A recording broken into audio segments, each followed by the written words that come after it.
2024 में shipbuilding sector में हुआ है 17 साल का सबसे बड़ा बूम। अडानी से लेकर सरकार तक सबकी नजर अब शिपबिल्डिंग पर। क्या है इंडियन फ्लैगशिप्स योजना? सरकार अब ऐसे जहाजों को बढ़ावा देना चाहती है जो भारत में रजिस्टर्ड हों, भारतीय झंडे के अंतर्गत चलें और भारतीय कानूनों का पालन करें। इसकी जरूरत क्यों है? भारत अभी भी अपने 90% से अधिक इंपोर्ट एक्सपोर्ट कार्गो को विदेशी जहाजों से ढोता है।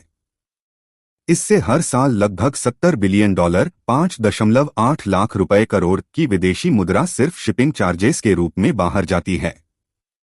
इंडियन फ्लैगशिप्स विदेशी मुद्रा की बचत करेंगे, भारतीय मरीन कर्मियों के लिए रोजगार और अवसर बढ़ाएंगे। सरकार की योजना, अनुमानित जरूरत लगभग 200 भारतीय फ्लैगशिप्स। प्रमुख सेक्टर्स पेट्रोलियम, स्टील और फर्टिलाइजर। कुल अनुमानित पूंजीगत खर्च 1.3 लाख रुपए करोड़। सरकारी उपक्रम पीएसयूज मिलकर इन जहाजों के निर्माण में भाग लेंगे। 2024 में जबरदस्त बूम। साल 2024 में शिपबिल्डिंग इंडस्ट्री में लगभग $24 बिलियन के ऑर्डर मिले, पिछले 17 सालों में सबसे ज्यादा। यह इंडस्ट्री साइक्लिकल है, यानी हर 20-30 साल में बड़ा उछाल आता है, जो शिप्स की औसतन लाइफ स्पैन के अनुरूप है। बूम के पीछे मुख्य कारण, रिप्लेसमेंट डिमांड। 2000 के दशक में बनी कई शिप अब 20+ साल पुरानी हो चुकी हैं, उन्हें बदलने की जरूरत है। ग्रीनर शिप्स की demand. IMO international maritime organization ने 2030 तक ग्रीन हाउस गैसों में 30% कटौती का लक्ष्य रखा है, जिससे कंपनियां एनवायरनमेंट फ्रेंडली जहाज ऑर्डर कर रही हैं। भारत का शिपबिल्डिंग सेक्टर वर्तमान स्थिति। भारत की ग्लोबल शिपबिल्डिंग में हिस्सेदारी 2% से भी कम है। दुनिया में भारत 20वें स्थान पर है। इतिहास। प्राचीन भारत में शिपबिल्डिंग उद्योग बहुत समृद्ध था, लेकिन ब्रिटिश काल के बाद यह धीरे धीरे खत्म हो गया।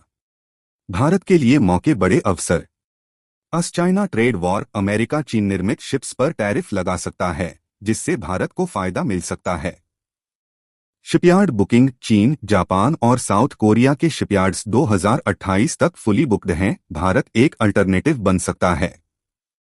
साउथ कोरिया के साथ साझेदारी, तकनीकी सहायता और कोलैबोरेशन के लिए साउथ कोरिया भारत के साथ साझेदारी कर सकता है। सरकारी नीतियां और सपोर्ट। यूनियन बजट 2025 में शिपबिल्डिंग फाइनेंशियल असिस्टेंस पॉलिसी की घोषणा। 25,000 रुपए करोड़ का मैरिटाइम डेवलपमेंट फंड। रक्षा क्षेत्र में आत्मनिर्भरता।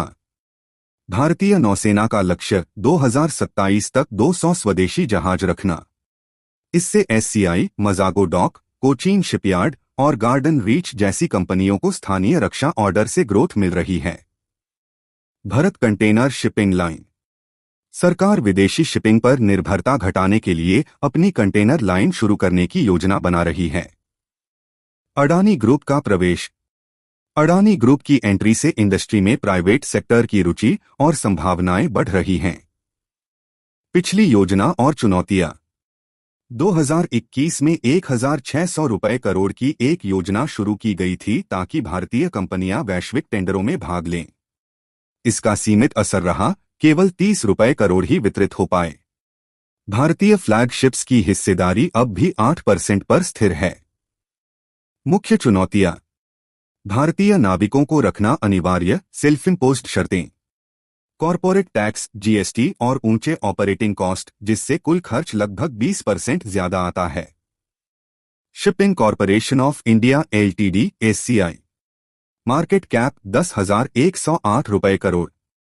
सभी लिस्टेड शिपिंग और शिपबिल्डिंग कंपनियों में सबसे छोटा मार्केट कैप है। शेयर प्राइस 217 रुपए। अपेक्षाकृत कम भाव पर उपलब्ध है। PE ratio 12.0। सभी कंपनियों में सबसे सस्ती वैल्यूएशन, यानी अर्निंग के मुकाबले शेयर सस्ता है। रोस रिटर्न ऑन कैपिटल एम्प्लॉयड 9.89%। सभी लिस्टेड कंपनियों में सबसे कम पूंजी पर रिटर्न दे रही है। ROE return on equity 10.6%। यह भी सबसे कम इक्विटी रिटर्न के साथ लिस्टेड कंपनियों में सबसे नीचे है। Garden Reach ship builders engineers LTD GRSE. Market capitalisation 30,558 रुपए करोड़।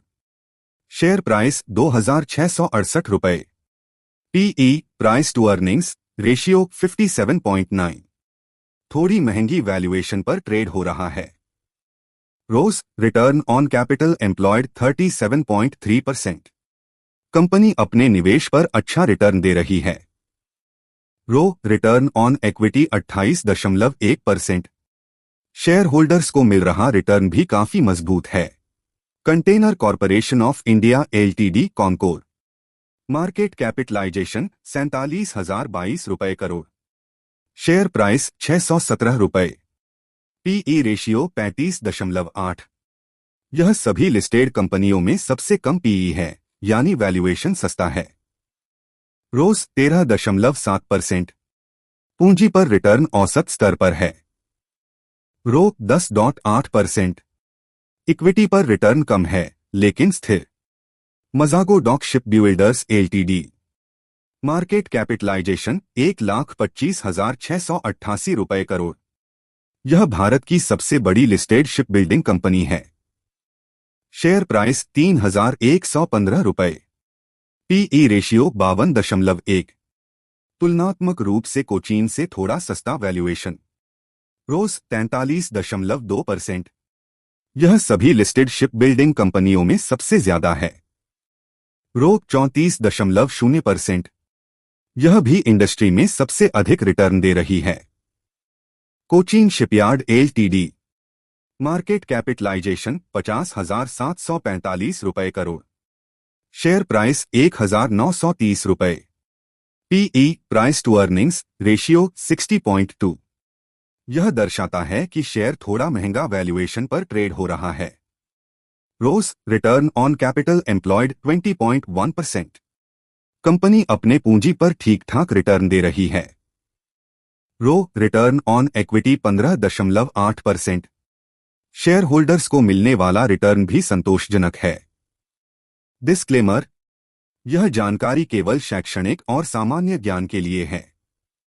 यह किसी भी निवेश या वित्तीय सलाह का विकल्प नहीं है। निवेश से पहले अपने वित्तीय सलाहकार से जरूर सलाह लें। किसी भी प्रकार की हानि की जिम्मेदारी हम पर नहीं होगी। कृपया सावधानी बरतें।